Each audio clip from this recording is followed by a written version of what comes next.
There's a quote I seen recently that says that people die twice. The first time is when they leave this world, and the second time is the last time someone says your name. Finding the origin of that sentiment was difficult, but apparently Banksy popularized the phrase, and right now that seems so fitting that that might be true.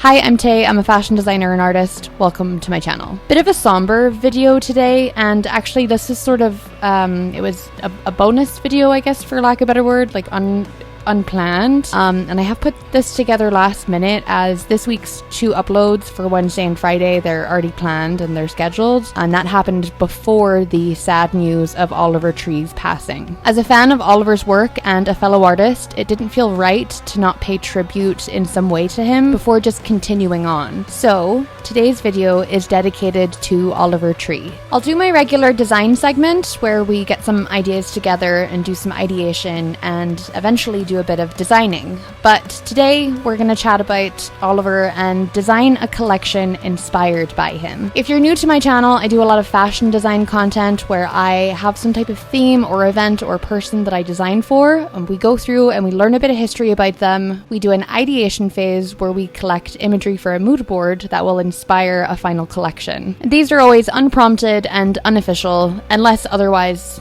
mentioned. Oliver Tree was a visionary, a true performance artist with an incredible talent for seemingly anything he got his hands on. He lived and breathed his art. While performance art seemed to be a large part of his expression, nothing about him ever felt performative, if that makes sense. Like, even though he was performing, when you'd see him being silly or fighting or goofing around, you sort of just knew that it was a joke, but there was this underlayer of kindness, genuine kindness that you could just feel. Even when yelling at his friends, "Fuck you," you just knew that he'd do anything for anyone, especially these people that he cared about. People closest to him have said as well, he was just someone who was real. Born in Santa Cruz, California, 1993, apparently both of his parents were circus performers at some stage, and he spent a good portion of his childhood traveling with them. I actually did not know this until making this video, but I'm not sure anything has ever made more sense before. Imagine a wee Oliver in the camper traveling around the US with his circus performing parents. Death and grief has a funny way of affecting people. It's this elusive,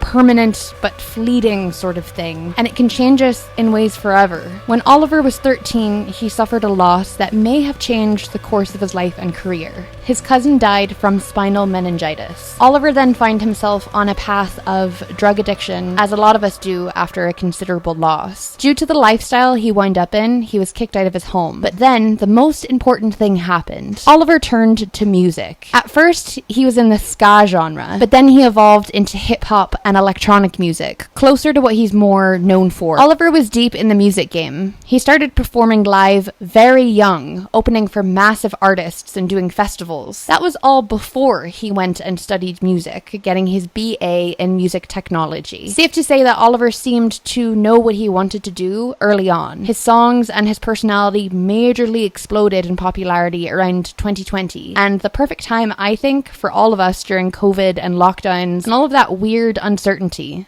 There was Oliver. Bright, colorful, a bit weird, but his music is good. So good. Some artists might don personalities and fashion styles that feel gimmicky, but Oliver never felt that way. Yeah, it was loud and demanding and sometimes even comical, but it just worked. That being said, based on Oliver and his music and his style, I need some keywords. If you've seen a few of my videos before, you'll be familiar with my design process here, but for the newer viewers, basically I have a look at my subject or person or event that I'm planning on designing for, and I think of some keywords that feel like they encapsulate them as a whole, best I can anyways. Then with those keywords, I start the ideation phase and create a mood board, which will then be the core of the design start. At the end, we'll have a piece or likely a small capsule collection inspired by Oliver Tree. When I look at Oliver and his history and his work, I feel nostalgic, loud, like a vibrant circus festival party. And these are my keywords. Keywords in mind, let's collect some visuals to work with for our mood board. I want to note here, while I'm collecting visuals for the mood board, I'm trying to keep this as respectful as possible. A lot of people are grieving right now, and this is just my attempt to continue the immortalization of Oliver in my own way. Art begets art, and something like this, I think you just need to create and do things that would honor him. I've seen so many clips and posts come out in the past couple of days that highlight truly how many people were touched by, inspired by, and cared for Oliver. It's incredible. I will say though, that is a common thing for people to do retroactively. Cliche as it sounds, the people that you care about, check on them and tell them today how much you appreciate them. Anyways, here is our mood board for today. And I'm really struggling to keep my tone like normal and be entertaining, but I also don't want to like it just doesn't feel right to be like, hi guys, welcome to my blah blah blah. Like, that just isn't really the vibe today. Again, if this is your first time on my channel, this is a sad one today, but I just want to pay my respects and create something that can join the collection of things out there for Oliver. But I certainly don't want to come across as someone who's just like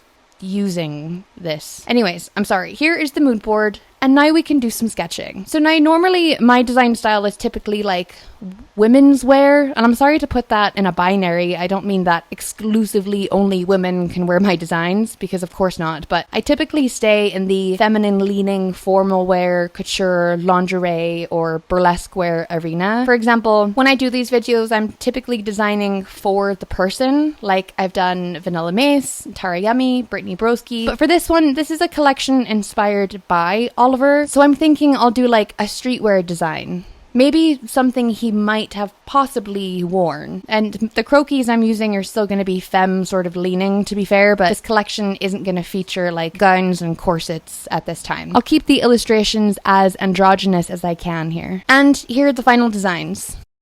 Piece 1 is an oversized t-shirt and oversized corduroy pants. T-shirt features a diagonal split design. The print is one that I did up inspired by Oliver as well. It's a cartoon version of his face, a rubber ducky with his infamous haircut, a popcorn bucket with balls, and a balloon. Bottom half of the t-shirt is pink and white stripes with black gothic lettering saying forever. Purple collar strip. Corduroy pants are in a light blue. Front side pockets are super oversized cargo style in the Oliver print, and the bottom half of the pants are pink and white striped corduroy panels to emulate that popcorn bucket in the print. Okay, now stay with me for the back pockets. These are probably not going to be sitting pants. The back pockets are massive and completely covered in stuffed animals, but the stuffed animals are like rubber ducks, but they're stuffies. And there's also an Oliver doll head, like a lot of them, like a silly amount of these stuffed animals and Olivers all over the back pockets. Piece 2, super oversized jeans with the same doll head and stuffed rubber duckies covering the bottom part of those jeans. The t-shirt is hot pink and oversized as well, and the collar is a high neck pink knit, and the design on the t-shirt is the rubber ducky with Oliver's haircut and that gothic lettering saying forever but flipped upside down. Piece 3 is another big tee and jeans. The t-shirt is the all over print that we made for Oliver with that gothic lettering forever upside down and kind of on an angle. The jeans are massive, which was sort of one of his staple looks, but these jeans have the Oliver ducky patch on the knees, but the patch is like textured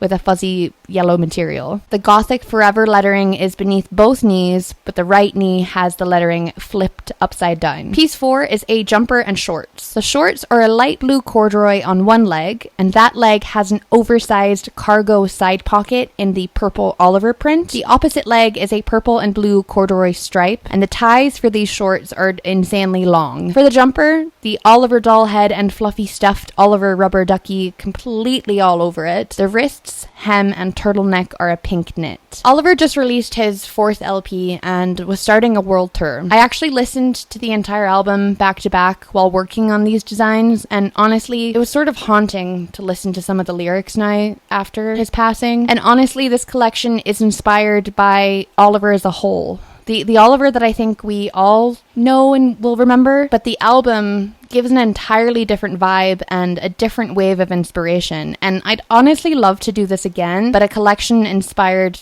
just by the album. I think too, based on some of the recent stuff I've seen of him, listening to the album, I think he might have been pivoting himself in his own style, but maybe that's a conversation for another video. I really don't know how to close out here. I don't want to seem as if I'm trivializing anything, and it feels wrong to be like, subscribe, like the video, or whatever. That kind of feels strange. But I truly felt like I wanted to get something out here, and I wanted to pay my respects in my own way, create some art for Oliver. And if you're watching this and you enjoyed it, hopefully you too have felt inspired to create something in memory of Oliver Tree. Videos will resume as normal this week, Wednesdays and Fridays. Hope you're doing okay, and I'll see you in the next one. Bye!